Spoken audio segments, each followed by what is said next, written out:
Everyone, this is A. Miller. Welcome to another episode of Triple Threat Comics YouTube channel. Tonight, we actually have two filmmakers with us. They're both indie filmmakers. And they're here to talk about their recent film project and the future projects they have. So please welcome indie director Stephen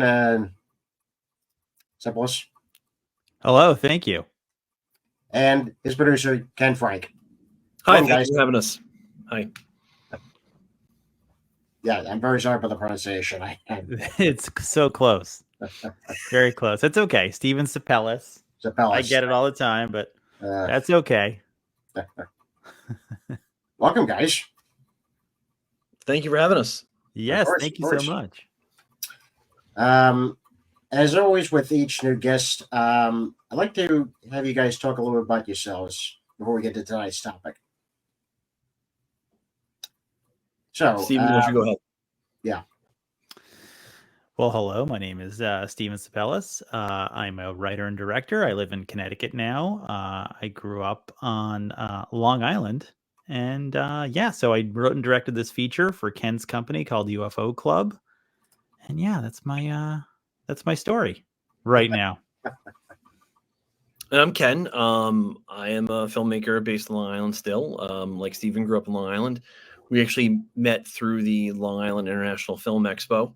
We both had projects there in 2019.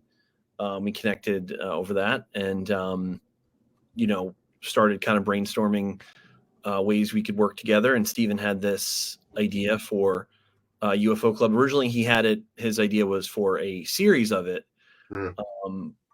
But, I kept trying to talk him into making it into a feature. And that kind of made, I think, the most sense practically, logistically. Sustaining a series is very difficult. Whereas, if you can compile the resources to get out there and make a feature, that's a little more practical. So that's what we did. And we shot this film in the summer of 21.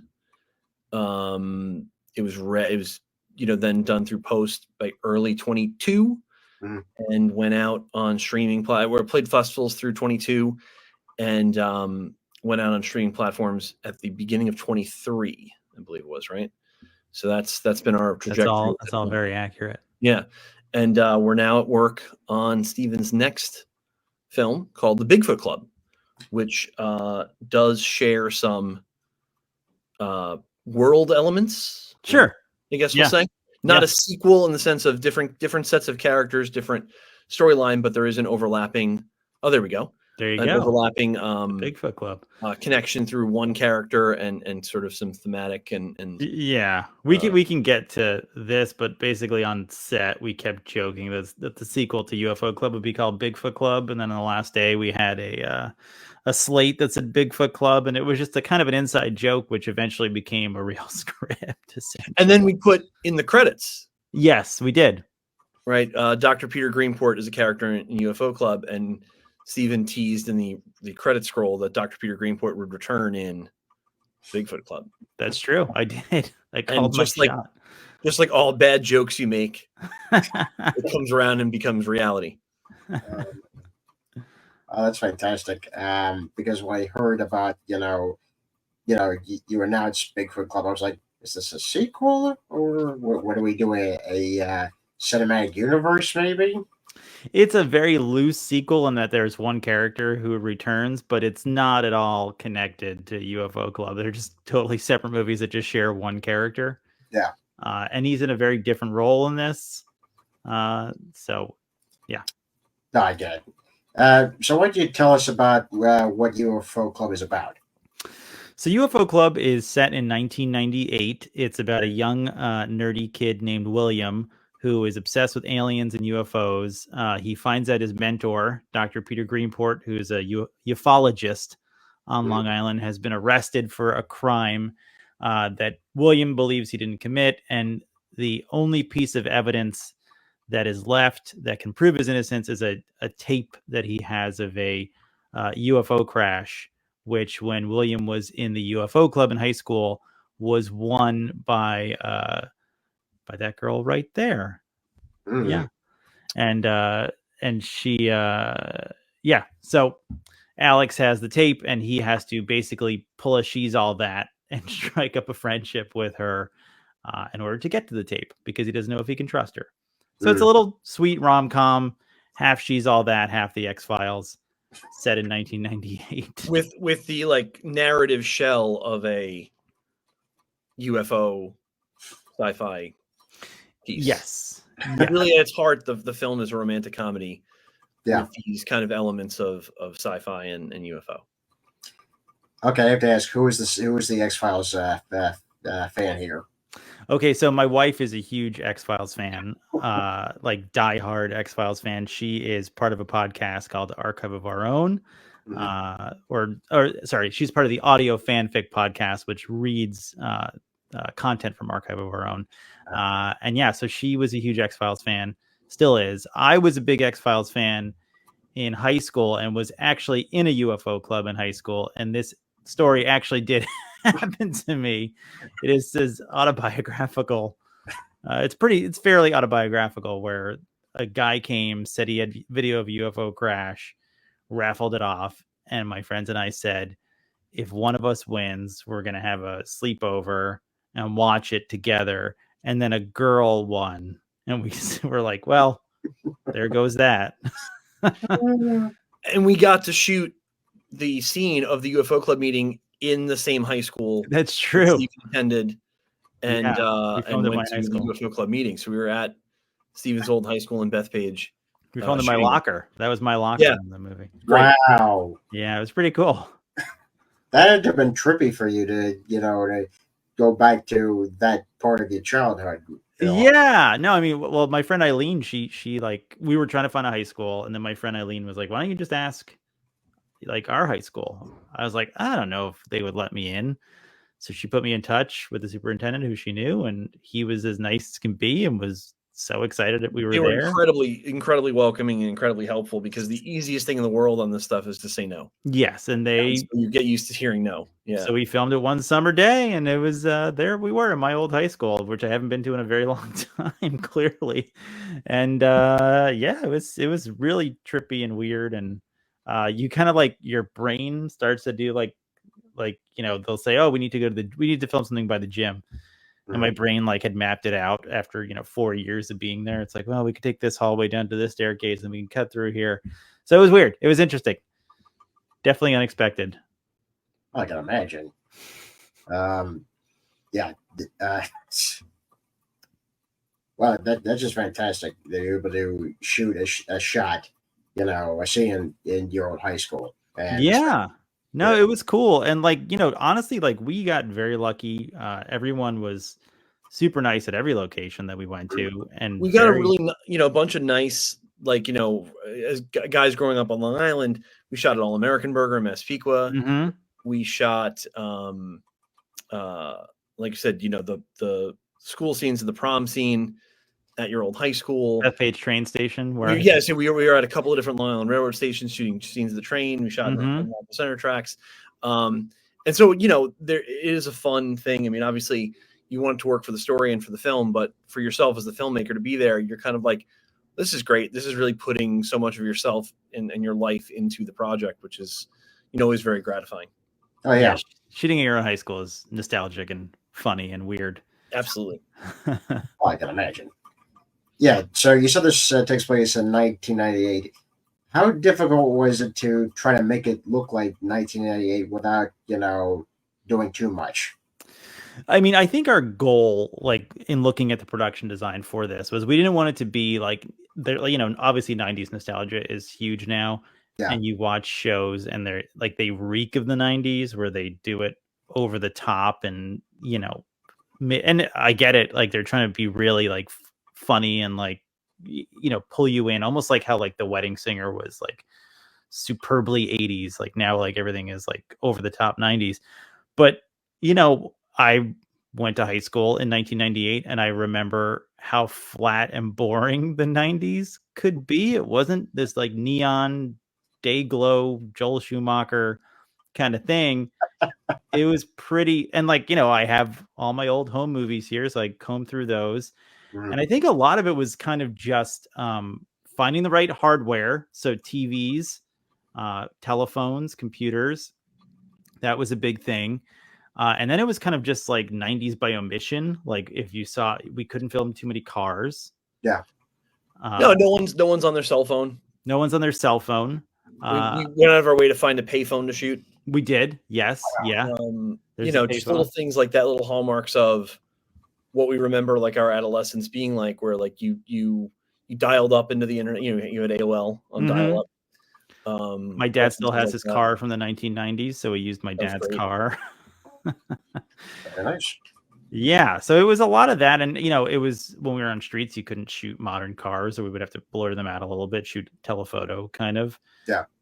So it was things like that, but really, it was kind of So this movie was written while we were in quarantine. Yeah. And Ken and I had just met at the film festival shortly before, so we didn't really get to meet in person until Bethpage. Yeah, until really we started scouting locations. And so our whole friendship was over like Messenger. And we were, when you're kind of like in that weird state of like uncertainty, your brain goes back to nostalgia. And I was watching a lot of 90s movies that I loved. And like my wife and I were like watching, Can't Hardly Wait and all that kind of stuff. And there is something comforting about writing it and it being set in the 90s where I knew it would be going on for the next 20 years, essentially.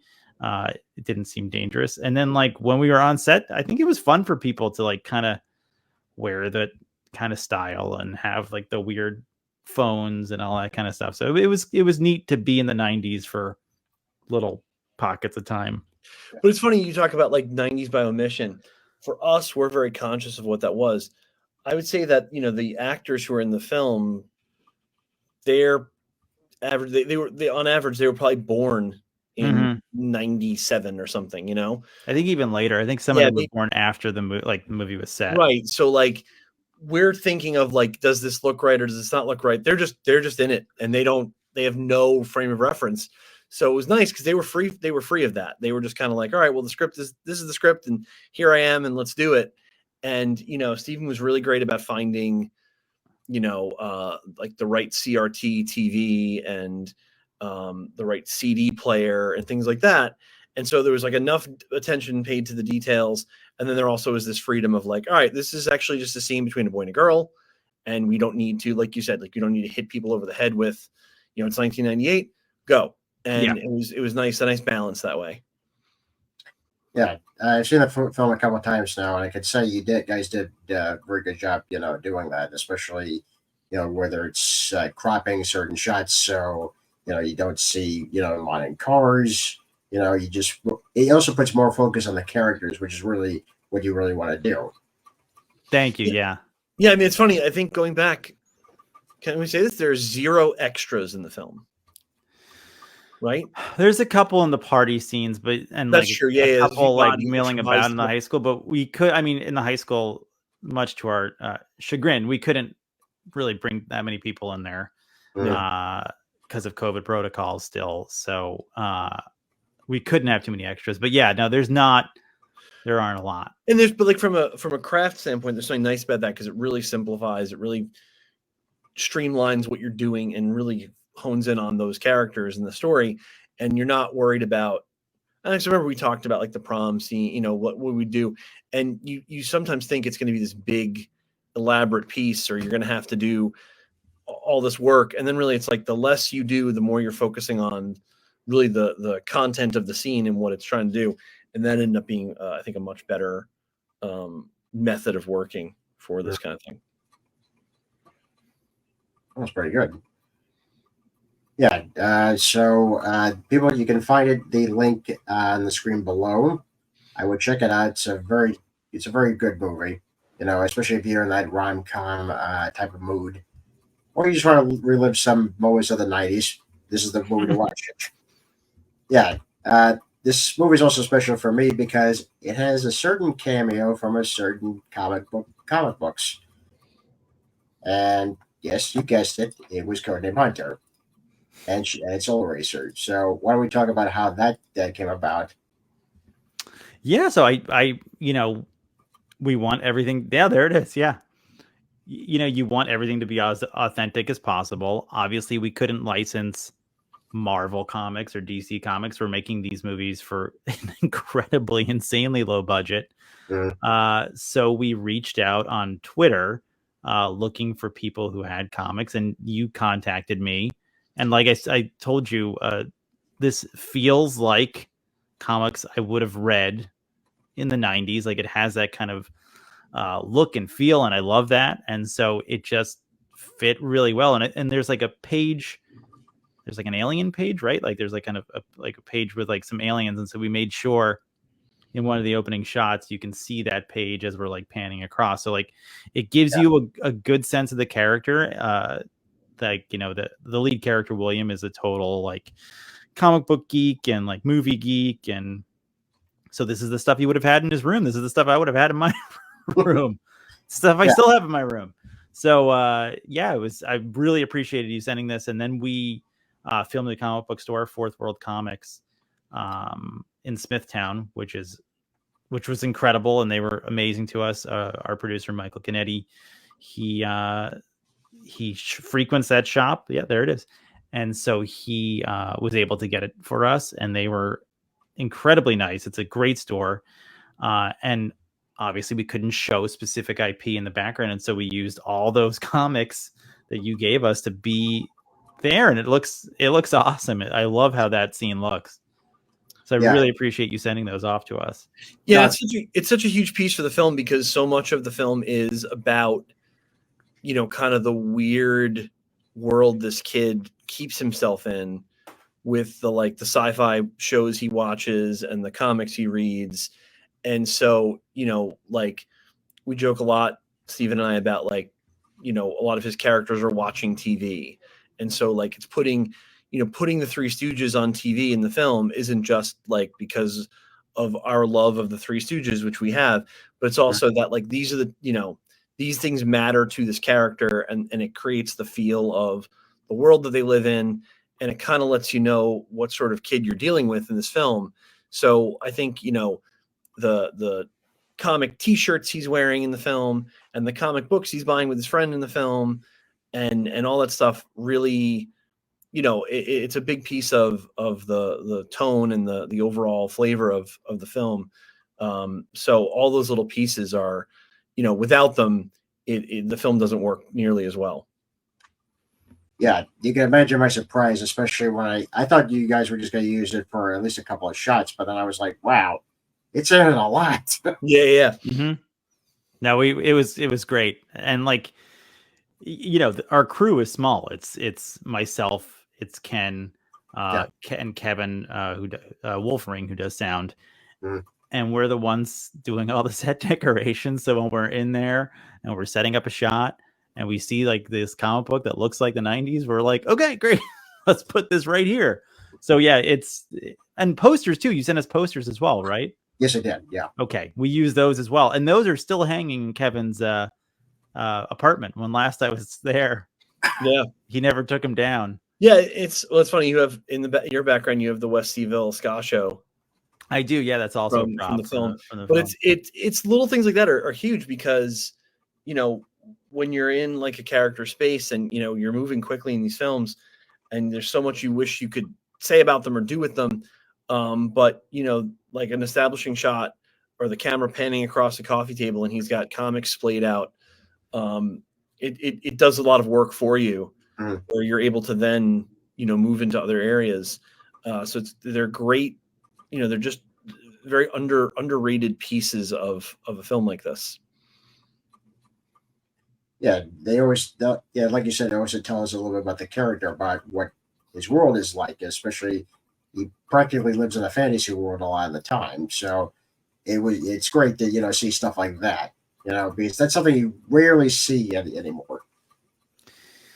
Yeah, I mean, it's, because we make these movies, again, for no money, really little money. And, we have the most incredible executive producer, this guy, David Reingold, who has been so supportive and has is funding this new feature, funded this one. And, the reality is we like making them this small. We like making them for this amount of money, because it gives us the freedom to tell these smaller stories with like these characters. And these movies are not competing with bigger movies. These are really for a niche audience, and so you try to make it as personal as possible. And because of Dave's generosity, like we can make these movies, and it's really amazing. Like it's a ton of fun. We get to spend time together, like making, like, how many pages are we doing in a day, Ken? Like 15? Like 12 to 15 a day, probably. Yeah. We're shooting like rapidly, and like there's not a lot of time to think. You just got to work and do it and make it happen. And this cast was able to do that. And so yeah, so it's really good to get into like the world of these characters and to make a movie that reminds you of movies you saw as a teenager. Like that's the exciting part. And like what Steven's saying is the freedom to do it. Granted, the films, like he's saying, they're small, but when you talk to people who work in this space and who generally are making films at bigger budgets, it's a very slow process because the larger the project gets, the more people it takes on, the more people are at the decision making, the slower the decisions are made, the slower the work goes, and it can get a little disconcerting, or it can really grind away at the vision of the people who originally started the project. Whereas we've been given the luxury of saying you're working at a level where it's if you're willing to do it yourself and you're willing to work at this scale, you really do get the freedom to do what you want with it. And that's it's kind of similar, like in different media, whatever medium you're in, that freedom I think exists at the very, very top and at the very, very bottom financially. And in between, you're always making tons of compromises. And we're really fortunate because, we have to make compromises like anybody does. But fortunately, they're not, the creative decisions. They're not the content of the story, and Steven gets to tell the story he wants to tell. And we really come away with a movie that you say, yeah, that was the goal. That's what we wanted to do. And it's not kind of by committee chipping away at, the original story. No, that's true. You hear stories a lot where in films, especially with bigger budgets, the people behind the scenes, they'll just take it away and eat at, what the director's original vision was. I'd heard a horrible story where the producers of a film took control out of the filmmaker's hands and just re-edited the story and re-edited the movie. And by the end of the day, they just couldn't salvage it. And that film had tanked in the box office. Yeah, and a lot of times, these things before they go out to a wider audience are focus grouped and are worked, tremendously. And you understand why, because it's a huge investment and people need to have some confidence that it's going to perform. Yeah. But, along the way, there are costs to that. And it's nice to kind of work at a pace you set, tell a story you want to tell, work with the people you want to work with. It's a luxury. It's not, it's not a luxury financially, but creatively, it's a huge luxury.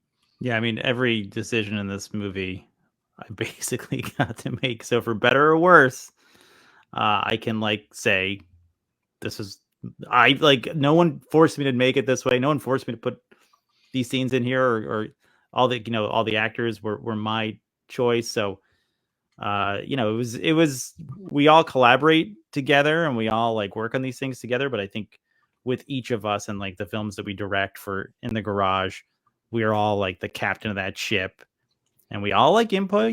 Ken gives me so much creative input, and everyone's welcome to talk about it. And but ultimately, he trusts me to make decisions, and I appreciate that. But it is it's a collaborative process, but it's also a process where, because again, we're working so quickly with such a small team, we really have our hands all over every aspect, from pre-production to post-production, to what festivals we submit to which distribution companies we choose. What distribution is going to look like. And it's the type of thing that, when you think about from the original idea to writing the script, to pre-production and planning, to shooting, editing, you're going to live with the thing. Even when you're moving quickly, you live with this movie every day for 2 years, basically minimum, before you move on to another one. So, if it wasn't yours, if you didn't love it, if it didn't matter to you, you would get very tired very fast, But because you're able to say like, well, I'm making the thing I want to make, that keeps you energized to keep coming back to it. And then when you get to the next phase, when you think you're done and you've done everything, and then you start over again at the next phase, you kind of go, oh, all right, well, I'm excited about this because now I get to do this on it. And that's a cool part of the process too, is that taking it through every step, you learn a lot about, each film you do, you're kind of iterating another version of it. And then you move on to the next step of the film. Then you do another film and you say, last time I didn't like how this worked out. Let's try something different in this phase. And, hopefully you learn more, you get better at it, you make better films. Hopefully you build a little audience along the way. And, it's a very enjoyable process, because you do feel like, you're getting to tell the stories you want to tell. You have the voice you want to have. So from an artistic standpoint, it's exactly what you hope for.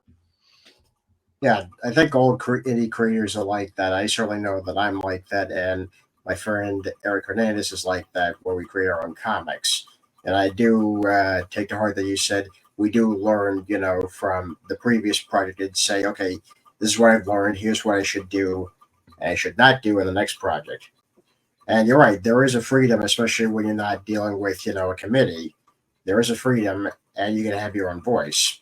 And I'm very pleased that you actually brought that up, because a lot of people don't understand how, you need to have your own voice, especially when you're creating stories that you want to tell. Yeah, and it's funny when you work in a medium like film or comics, where there is a strong mainstream popular component to it, right? Mm-hmm. And so that's people's idea of what it is. That films are made for millions and millions of dollars with hundreds of people working on them, or comics are published by big publishers and they're very slick books, and they're printed in the thousands or millions, and they go out to all these things. The model is the larger factory system. And then when you go back to the indie creator model of it, you can be a little disappointed that you don't have the reach or you don't have the resources, but really you, I think, should focus on the fact that you get to do with it. You get to play in the same, forum, but you get to do what you want, as opposed to, going along with what maybe someone else would dictate to you. Yeah. Yeah, that's exactly how I would put it. Yeah, that, folks. And I always encourage, there's a lot of people who, when you go to festivals, like Steven and I've had this experience, you go to a lot of festivals, and we've done something, that a lot of people would want to do. And it takes a lot. It's a lot of work. It is a lot of work. And even when we're talking about it, it's we're working with very little money. It takes money. It takes time. It takes a lot of people. Even though we're working on very small films where our end credits are a fraction of what the end credits of a major studio feature would be, you need a lot of people. You need a lot of money. You need a lot of time. You need a lot of patience. But it's very rewarding. And there's so many people out there that want to create, and they feel really, kind of, I got to wait until I have X amount of dollars in the bank, or I got to wait until I have the right team. It can be very paralyzing to think about all the things you don't have when you sit down to do one of these things. And if you focus on that, it's almost impossible to get off of the blank page. But if you can, sometimes seeing people do it, sometimes discovering other indie creators in whatever form you want to work in, whether it's the written word, or it's in comics, or it's in music, or it's in film, you can see people doing it and draw inspiration from that. And hopefully, with all the platforms opening up, with streaming becoming more prevalent, with the tools to create becoming easier to access, hopefully you see more people doing it. Yeah. Yeah. I always tell people, especially whether in the comic industry, I'm actually going to talk to people that want to be filmmakers. I think you should just do it. That's the thing. If you have a passion for it, if you have a drive, and you have a story you want to tell, just do it.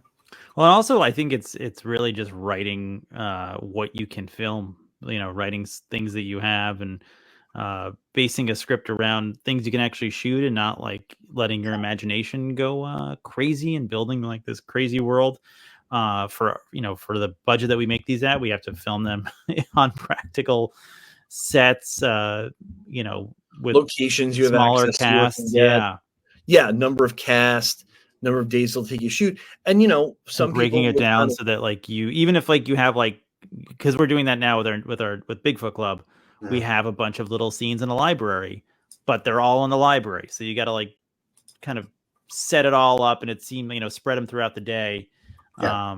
And in the movie it'll seem like whatever it is, 20 scenes or something like that, but it's a little quarter of a page here, a quarter of a page there, and then like longer dialogue scenes and all these kinds of things. So you kind of just have to figure out what makes sense financially.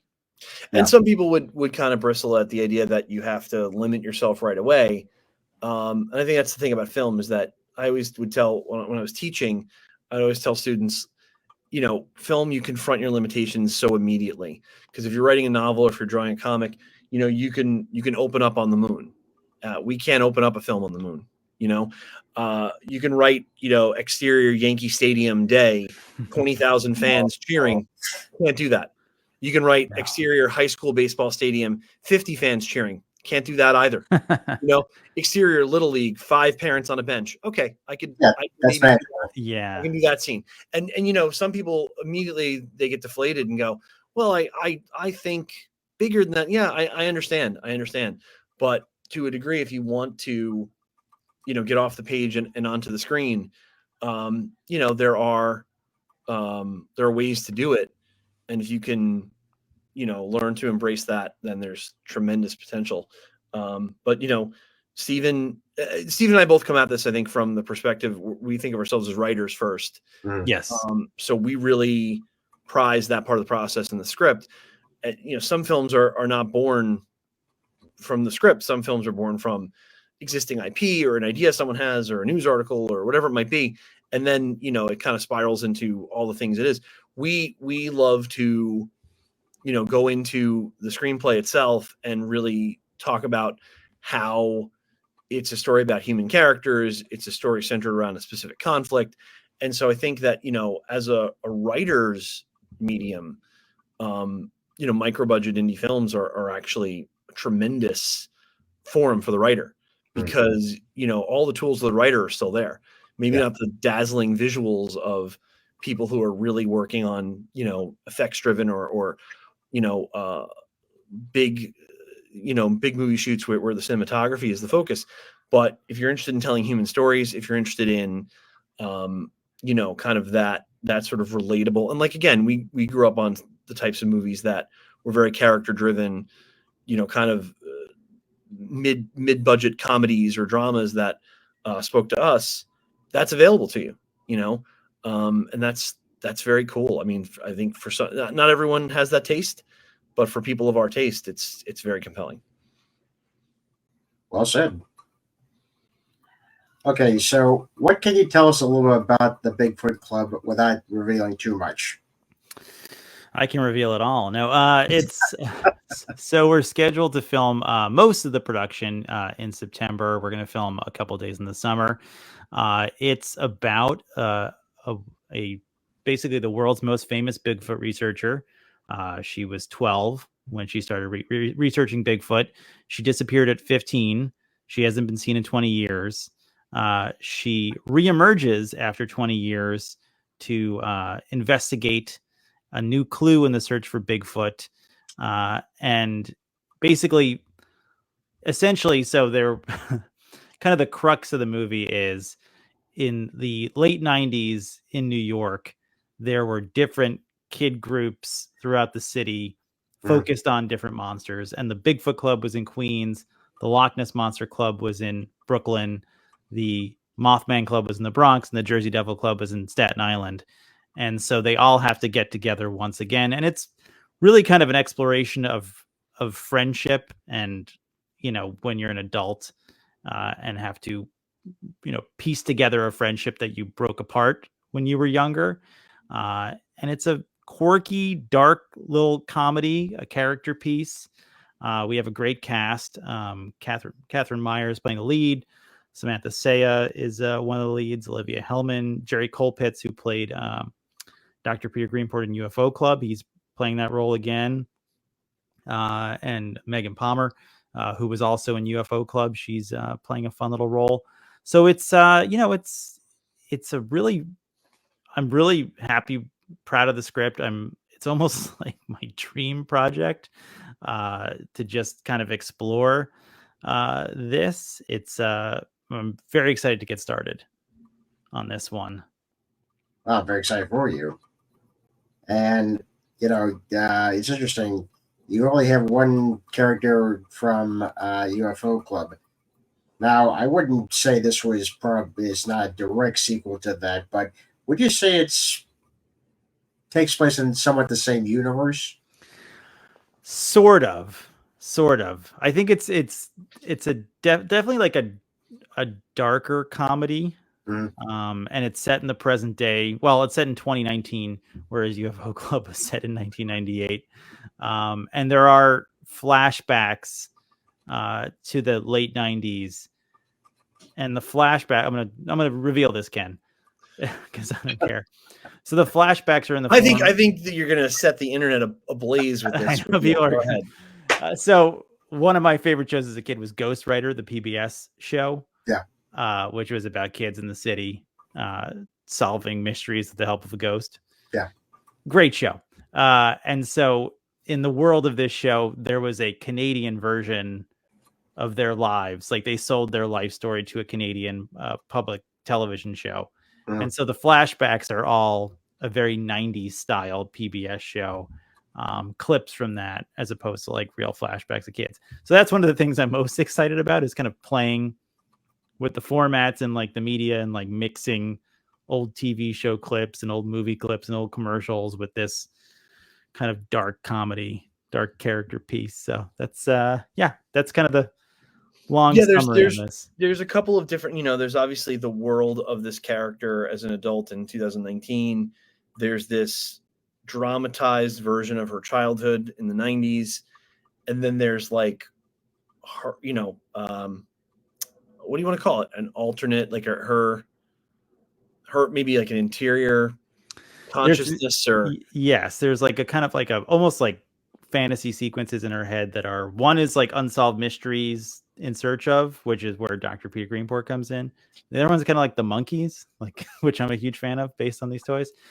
So bright, colorful, over the top sitcom-y. So it's a very different kind of movie for us. So I'm really excited to explore all this kind of, but kind of like weird in UFO Club, we question whether or not William 100% understands the world he really lives in, because his world is so informed by these comics he reads and the movies he watches and things like that. And there's sort of a similar thing going on here, where we know there is a reality and we know there's a dramatized version of these people's lives, but there's maybe a blurring of lines, and there's also kind of questions. Like, I don't want to reveal too much either, but there's kind of the I think one of the central thematic elements of it is, are things exactly the way Dot remembers them, or does maybe her version of the events differ from the other character's version? There's some element of, have we told ourselves the story? And is that story the reality, or is the reality something separate from the story we told ourselves? Mhm. And, can we confront maybe the gaps in there? Our own monsters. And also Paolo Cosi, who was in UFO Club. He played Johnny. He's back in this. He has a fun part. It's kind of pivotal to the movie. So we're building our own little kind of repertoire of actors. Great cast. It's a great cast. And all these kinds of things. So it's really exciting to be able to make another movie. And once again, Dave Reingold is the EP, and he made this happen. My friend Richie Philippi came on as a producer, so he's helping us out. And it's really exciting to just get started. I can't wait to start shooting. I'm probably annoying the hell out of Ken every day with my ideas and nuisances and neuroses, but it's all going towards the movie, essentially. Well, it's very exciting. We get to make another one of these and then share it out with the world. And that's the exciting thing about this. To me, it's about kind of building a body of work and about the fact that, these things stay out there and that, they're part of a conversation and that hopefully people interact with the film, people engage with the film, people then hopefully find other films. And that's what's so gratifying as the creator of these things, is that they live outside of you. That's something that began in your head and is something you wish you could describe to someone vividly. And then you go to all the trouble of realizing it in the flesh. The fact that you can then kind of take it and deliver it to people is very, very satisfying. Yeah.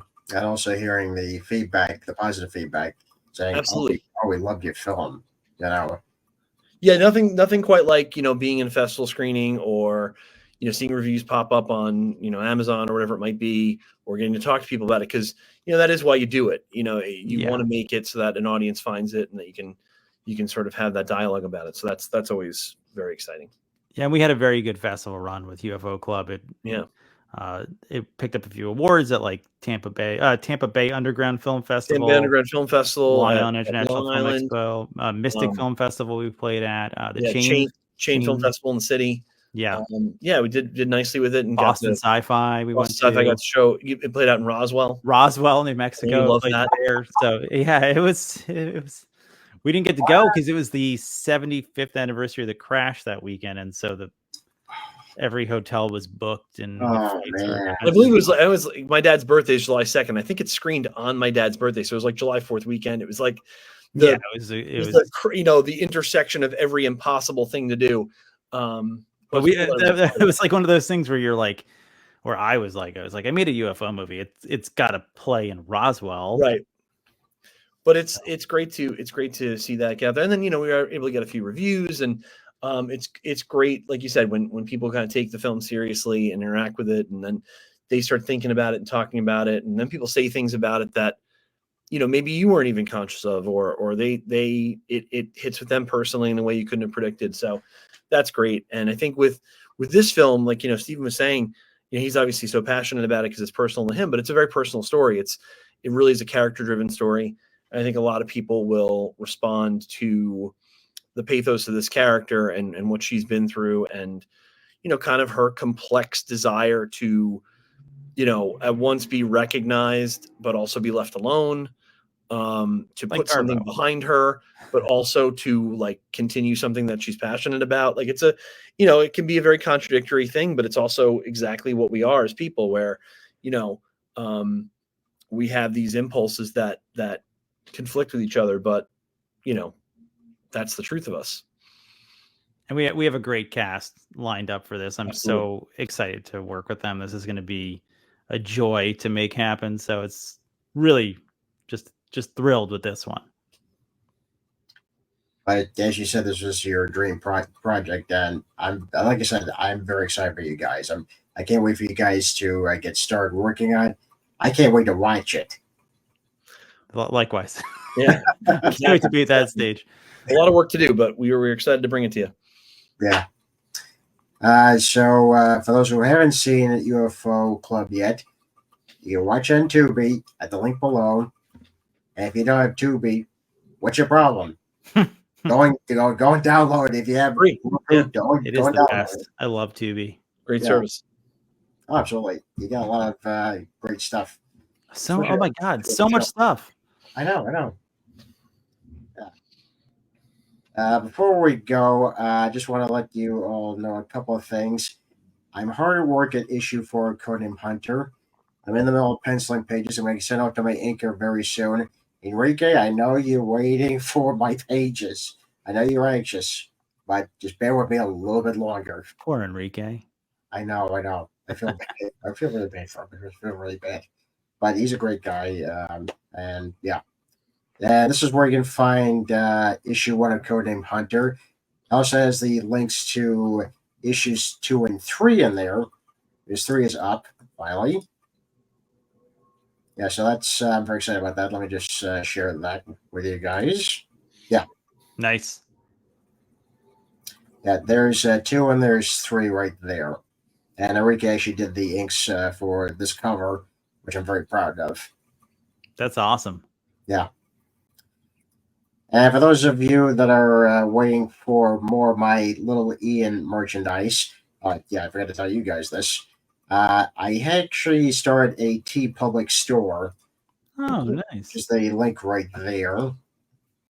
Yeah, and this is my merchandise. There's a codename Hunter design up there, and this is my other character, the Leon. These are pretty much humor and holiday t-shirt designs, tote bags, cell phone covers, even pillows. Yeah, and of course the wall art. So yeah, if you guys haven't checked that out yet, do so now. And as always, please follow, like, and subscribe to the Comics YouTube channel. Stephen, Ken, thank you very much for coming on. Thank you for having us. It was a pleasure. Thanks, Ian. Appreciate it. Yeah. And like I said, if you haven't watched UFO Club, get started. And look out for the Bigfoot Club. Well, I think that's going to be it for us for tonight. I'm Ian Miller, and this has been Triple Threat Comics YouTube channel. Good night, folks. Also, be sure to actually follow us on our social media accounts, including Facebook, Twitter, Instagram. And if you'd like to follow us on YouTube, just hit that like button and subscribe.